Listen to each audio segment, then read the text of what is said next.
Farid de son prénom. J'ai commencé la présentation. Je vais te laisser la terminer. Est-ce que tu peux te présenter un petit peu en quelques mots?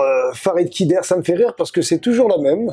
Ouais. Et j'aimerais changer. Tu sais, je commence toujours par Farid Kider, 6 fois champion du monde de boxe. Bah, c'est beaucoup de points. 1m75, beau bébé, Ouais. 66 cm. Ça, c'était ma présentation au théâtre, donc c'était drôle. Non, ancien boxeur, ancien champion. Comme on dit, il faut toujours une fin à toute bonne chose. Donc voilà, on laisse la place aux jeunes. Parcours atypique, on va dire. Et donc voilà, reconverti un peu dans le cinéma, dans le monde théâtral aussi. Je fais un peu de spectacle. Ok, mais ça a commencé par le sport. Mais ça a commencé par la boxe. D'accord. C'est ça. Et du coup, la découverte du monde sportif, la boxe, c'est arrivé comment? Alors c'est arrivé très jeune, j'avais 13 ans, 14 ans. En fait, j'étais déjà passionné par les sports de combat, karaté, boxe, kickboxing, parce que j'étais inspiré par tout le monde, par Bruce Lee, par toutes les grandes stars de la télé. Les Rocky sont arrivés après. Et C'était des vraies légendes à cette époque-là? Parce que moi, tu vois, à mon époque, je me rends pas trop compte des Bruce Lee et tout, l'impact qu'ils avaient, tu vois, au niveau média ou au niveau des gens. C'était vraiment, c'était des légendes. Ah non, c'était très fort, surtout que quand on sortait du cinéma, on n'avait qu'une seule envie, c'est de se bagarrer avec tout le monde. Ouais. Tu sais, on était dans l'excitation. La cour de récré, direct, tu veux faire le karatéka. C'est ça. Donc on a été bercé par ce milieu. Et puis après, on est rentré en club, et quand on rentre en club, de sport en général ou de sport de combat, et ben là on s'aperçoit que c'est pas ça la vraie vie. C'est quand tu montes sur un ring, tu prends une raclée, tu dis mais qu'est-ce qui se passe? À la télé, ça avait l'air facile. Et finalement, on s'aperçoit qu'il faut s'entraîner beaucoup, il faut travailler beaucoup pour y arriver. Et après, je vous raconterai un petit peu les secrets de la réussite. Ça marche. T'es tombé amoureux tout de suite de la boxe? C'est la première fois que t'as franchi... Ouais, je suis tombé amoureux, mais j'avais aussi des gens de ma famille, des oncles qui boxaient, donc on a été aussi influencés par un peu versé par tout ça, ouais, dès le départ. Et c'est quoi les valeurs essentielles pour un boxeur? Tu vois, un jeune qui commence la boxe, l'entraîneur, la première chose qu'il lui dit, c'est écoute, pour boxer, il faut... Alors, moi, je dirais que les premières valeurs dans le sport, c'est l'assiduité, le sérieux, et ne jamais lâcher. Ça veut dire qu'on peut pas, après, ça dépend ce qu'on en fait. Si c'est du loisir, ok, mais on commence toujours par du loisir, et c'est vrai que quand on a un objectif dans la tête, on a envie de se dire, c'est ce que je vais faire et rien d'autre. Je parle pour moi notamment. Quand j'ai commencé la boxe, j'ai dit, je veux faire de la boxe et je veux en faire mon métier. Okay. Depuis tout petit. Et finalement, on a tous des rêves, on se dit c'est ce que je vais faire. À un moment, on est en boxe, j'ai boxé pendant quelques années, arrivé à 17, 18, 19 ans, j'ai lâché parce que j'ai perdu un combat en demi-finale des championnats de France. Ok. Et j'ai dit, oh laisse tomber, c'est trop compliqué, c'est trop dur. J'ai arrêté 6 mois, 7 mois, je crois, 6-7 mois, et je suis revenu après, et là je me suis mis à fond. Et pourquoi t'es revenu? Je suis revenu parce que je culpabilisais et je me disais, en fait, si j'ai perdu ce combat, c'est de ma faute. J'étais pas sérieux. C'était la période où, c'est comme ça, la crise où il fallait sortir un petit peu les boîtes de nuit, etc. Et voilà, et on culpabilise, et la faute, on se la met à soi-même. On se dit, voilà, bon. Et puis, après, on se lance. Je suis revenu, comme j'ai dit, je suis revenu, et puis je me suis mis à fond dedans, et j'ai pas lâché, et puis voilà. Et après, comme on dit, le travail paye. C'est vrai, ouais. J'ai rencontré pas mal de jeunes, tu vois, qui sont un peu dans ce range-là, de 16-17 ans, je commence à sortir et tout. Et quand t'as l'esprit, en tout cas, tu veux faire quelque chose compétitivement parlant dans ton sport, est-ce que c'est important de s'écarter de ces milieux-là, ou alors il faut profiter, mais faire la part des choses, en fait? En fait, c'est compliqué d'expliquer ça à des petits jeunes, parce qu'on est borné à 17 ans, 18 ans. De 16 à 18, on est borné. On pense qu'on est les meilleurs, qu'on est très fort, qu'on y arrivera. C'est pas parce que je sors, alors que c'est faux. C'est faux. Plein de gens de notre génération, de la génération d'avant, d'après, sont passés par là. Donc on est un petit peu borné, et c'est pour ça que la voix de la sagesse, comme on dit les anciens, il faut écouter un petit peu les anciens. Parce que moi je suis passé par là, et les anciens me disaient non, mais sors pas, demain t'as un combat, il faut que tu sois sérieux, le repos c'est important. Et même si c'est vrai que quand on est jeune, on récupère beaucoup plus vite, on sera jamais plus efficace. En fait, la différence, elle est là. C'est que si on boxe ou on est en compétition avec des gens du même niveau, et que nous, on est sortis, donc il y a le facteur fatigue. Même si on est au même niveau au départ, eh ben, il aura un petit niveau au-dessus. Parce que il y aura le contre-coup de la fatigue, on est sorti la veille, même si on boit pas, le fait de veiller, eh ben, ça joue sur le physique, ça joue sur tout. Ouais, c'est des choses importantes. C'est sûr qu'on se rend pas toujours compte. C'est pour ça que tu dis que la parole des anciens, ouais, c'est important. Il y a l'expérience. En fait, on peut pas l'inventer, l'expérience. Ouais. Non, mais clairement pas l'inventer. Ouais. Et du coup, le step entre, tu fais de la boxe, tu débutes la boxe, les 6-7 mois d'arrêt, tu reviens, et le passage au monde professionnel. Alors, je te dis, cette petite défaite m'a donné une petite leçon qui m'a permis de travailler beaucoup plus, de m'investir beaucoup plus et de faire des choix. Ok. Donc ces choix-là, je les ai faits en me disant, voilà, il fallait que j'arrête de sortir et que la veille d'une compétition, c'était du repos, rien d'autre. Et je pouvais pas me permettre parce que ça m'arrivait de sortir la veille. Je sortais le vendredi et le samedi je boxais, donc c'était compliqué. Donc c'était la fête, la Java, et puis le lendemain matin, tu rentres, il est 6-7 heures, tu dis à 9 heures j'ai la pesée. Faut que j'aille, t'avais pas dormi de la nuit ou 2 heures, et ça c'est compliqué. En fait, c'est pas compatible tout simplement. Ouais, surtout dans la boxe. Genre, c'est le cas dans tous les sports, mais la boxe, j'ai l'impression qu'il y a une rigueur vraiment à respecter. Ne serait-ce que la pesée ou ce genre de choses. Le petit écart peut être fatal en fait. Surtout qu'on est seul. Aussi. On est seul, c'est pas un sport collectif. Au foot, quand on est fatigué, on donne la balle à son copain et voilà, on distribue. Là, sur le ring, t'es seul, sans filet, il y a personne. C'est-à-dire quand t'es en galère, Tu prends des mandales en plus. Voilà, quand t'es en galère, tu prends les coups tout seul. Donc après, il y a personne pour t'aider. À part quand on jette l'éponge, mais voilà, donc t'es tout seul et c'est vrai que quand tu perds, tu t'en veux qu'à toi-même. Pas à la différence du football. Aux autres, ouais. Tu pourrais si t'es ingrat, mais la boxe c'est seul. Le foot, si t'as perdu le match, tu te dis bon c'est de la faute de l'autre, t'as laissé passer le but, t'en prends au gardien, mais qu'est-ce que tu fais? Bon. Là notamment la boxe, tu peux pas en vouloir aux autres. Je sais que par la suite, t'as été éducateur sportif. T'as bossé dans une MJC aussi, il me semble. C'est ça, ouais. C'est ça, parce que moi aussi, je bosse dans une MJC. Ah ouais. Du coup, voilà, c'est quelque chose qui me parle bien. C'était important pour toi de transmettre aux jeunes, ou en tout cas d'avoir un lien avec les jeunes et de raconter soit un petit peu ton parcours ou de les accompagner, tout simplement. Alors ouais, j'ai bossé dans une maison de jeunes et de la culture à Orly, à l'époque, et j'ai commencé par donner des cours de boxe déjà. C'est drôle. Ok. Et j'ai commencé, j'avais 18 ans, 19 ans, et j'avais 50, 60 jeunes des quartiers. Et l'avantage qu'il y avait, c'est que j'étais pas rémunéré et les jeunes ne payaient pas.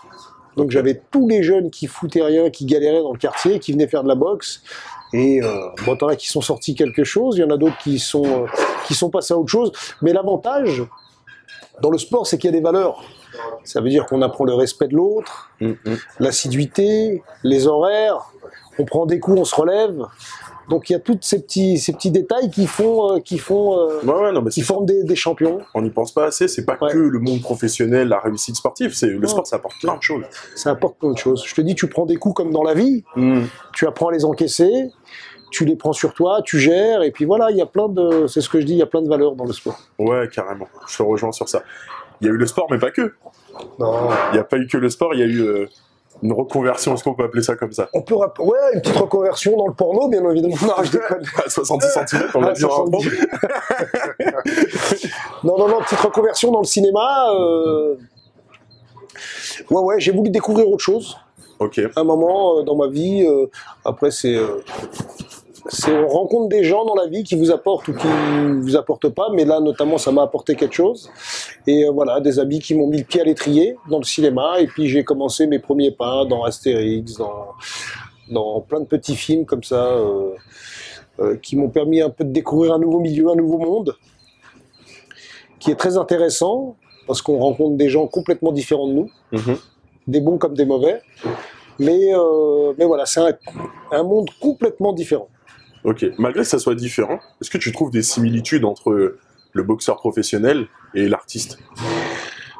Tu vois, des choses où il faut vraiment, dans les deux cas, c'est important de les avoir. Alors c'est des similitudes différentes, parce que c'est un peu contradictoire ce que je vais dire, mais il faut travailler.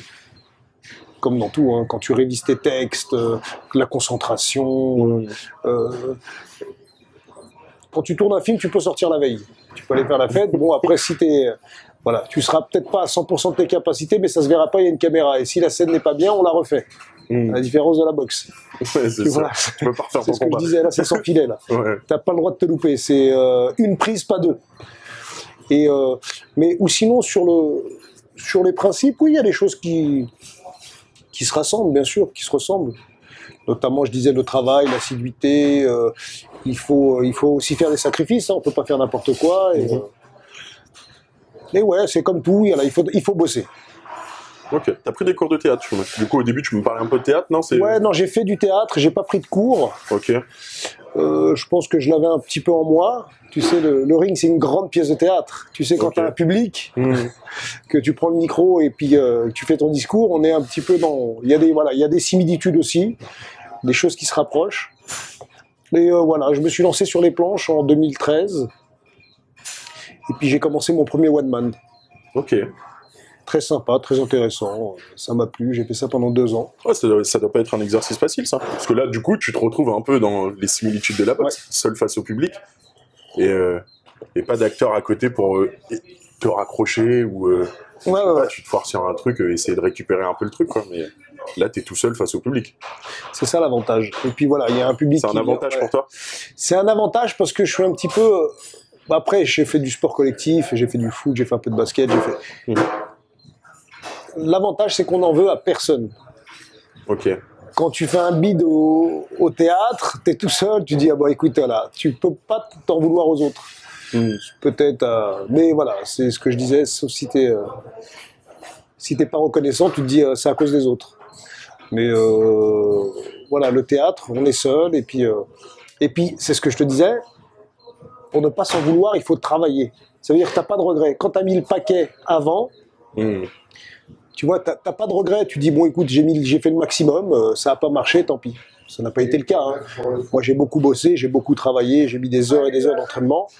Et franchement, ça marchait que en montée. Ok, le travail. Voilà, le travail. Ça a bien marché, j'étais content. Et puis, je pense que je vais reprendre un nouveau spectacle bientôt. Ok. Donc, c'est en perspective. Spoiler. Voilà. Est-ce que, du coup, tu m'as parlé, en tout cas, quand tu as parlé du cinéma, qu'il y a des rencontres, positives comme négatives. Et quelles sont les personnes qui ont été clés, autant dans le monde de la boxe que dans le monde du cinéma, pour toi? Alors, j'ai pas de nom. S'il y en a pas, il y en a pas. Hein. Ouais, j'ai pas de nom comme ça, mais après, je vais être direct. Je me suis fait seul. J'ai pas eu besoin d'être pistonné. Quand on travaille, qu'on a des qualités, qu'on a des... Voilà. Quand t'es un champion, t'es un champion. C'est comme au football. Hein. Voilà, t'as un niveau, t'es bon, ben, c'est lui qu'il nous faut. Et puis après, tu montes tes preuves. Et une fois que t'as montré, bah, c'est incontournable. On peut pas faire sans toi. Ouais, ça fait un peu... Je me la raconte, mais c'est vrai.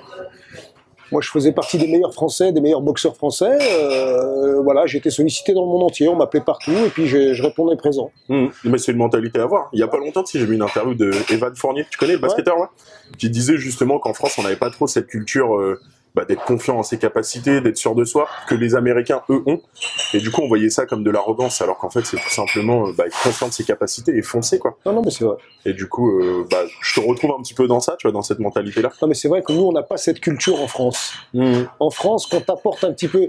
C'est vrai que, regarde, les combats américains, c'est motherfucker. Dis-moi, ils s'insultent à tous les noms, ils se bousculent, ils sont agressifs, ils sont... Et ben nous, si t'es dans cet état d'esprit, t'es pas fair-play, t'es arrogant, tu te la racontes, et les gens veulent ta défaite. Qu'aux États-Unis, non. C'est fou, hein. C'est une autre mentalité, c'est complètement différent. Ici, il faut être humble. Et moi, je le suis, c'est ma nature. Je suis comme ça, je suis pas là à me la raconter, je vais le défoncer. Ok, je monte, je suis déterminé, je monte pour gagner, moi. Je le sais au fond de moi. Mais on l'exprime pas. Ouais, quand tu montes sur un ring, c'est pas pour dire « Oh, bah, je sais pas ce que je vais faire ». Non, non, je monte, j'arrache tout. En vrai, t'es déjà mort si tu montes sur le ring avec des hésitations comme ça. Tu peux pas. Dans ta tête, tu dois être préparé à 100%. Je monte déterminé, je monte, je gagne. Je fais mon boulot, je m'en vais. Je suis pas payé au round. C'est-à-dire que si ça doit durer un round, ça durera un round. Si ça va jusqu'à la fin, ça ira jusqu'à la fin. Mais tu montes déterminé, sans arrogance, sans provocation. C'est notre culture en France. C'est comme ça. Non, je suis d'accord. Là, il y a un petit jeune, tu vois, qui vient de voir, qui dit Farid, moi je veux, dans le sport, boxe ou pas, hein, j'ai envie de performer, quoi. Tu lui dirais quoi, ce jeune-là? Alors, ça dépend quel sport, parce que je suis pas calé dans tous les sports. Alors on va partir sur la boxe. Allez, on part sur la boxe. Alors, la première des choses, ce que je dirais, c'est d'en faire plus que les autres. Ça veut dire que si les autres s'entraînent 1 fois par jour, tu vas t'entraîner 2 fois par jour. S'ils s'entraînent 2 fois par jour, tu vas passer à 3. Et un des secrets du sport de combat, c'est la préparation physique. Il faut être prêt physiquement. Après, il y a tout ce qui va avec. Il y a la technique, il y a la préparation, etc. Tout ce qui suit. Mais la base du sport ou des sports en général, c'est la préparation physique. Quand tu es prêt physiquement, tu montes sur un ring, tu peux affronter tout le monde. Parce que quand tu montes et tu n'es pas prêt physiquement et tu es moyen techniquement, bon, on voit la différence. Mais quand tu montes, moi ça m'est arrivé de monter sur le ring avec des mecs préparés comme c'était des dynamites physiquement. Et quand toi, techniquement, ok, j'étais meilleur, mais au bout du 3e, 4e round, la technique tu peux l'avoir, mais quand t'as pas le physique, il n'y a plus rien qui suit. Donc après, le gars en face qui est beaucoup meilleur, qui est meilleur que toi physiquement, et ben la différence on la voit là. Ok, ça marche. Et ça c'est important. Ouais. Là je divague un petit peu, mais tu as gagné de nombreux titres, mais une fois que tu as gagné le premier, est-ce que tu t'es dit, c'est bon, c'est accompli, j'ai fait le taf? Non, on se dit pas ça. On se dit pas, une fois qu'on est champion du monde, on arrête là, on raccroche les gants. Moi, j'étais dans une autre dynamique. C'est-à-dire, j'étais champion du monde en boxe française. J'ai commencé par la boxe anglaise. J'étais champion d'Île-de-France en boxe anglaise. Et après, j'ai eu un déclic. J'ai été champion du monde en boxe française. Champion de France, champion d'Europe, champion du monde. En boxe française savate. Excuse-nous, monsieur. Ouais, c'était quand même un petit niveau, quand même. Et après, bon, je boxais en pied-point, donc c'était facile pour moi. Okay. Je suis parti en kickboxing. Okay. Et en kickboxing, j'ai vu le niveau, j'ai dit, les mecs, ils sont pas très techniques parce que c'est un peu plus bourrin. Hein. Le kick, la taille, c'est un peu plus à toi, à moi, à l'usure. Okay. Je te frappe jusqu'à temps qu'il y en ait un qui tombe.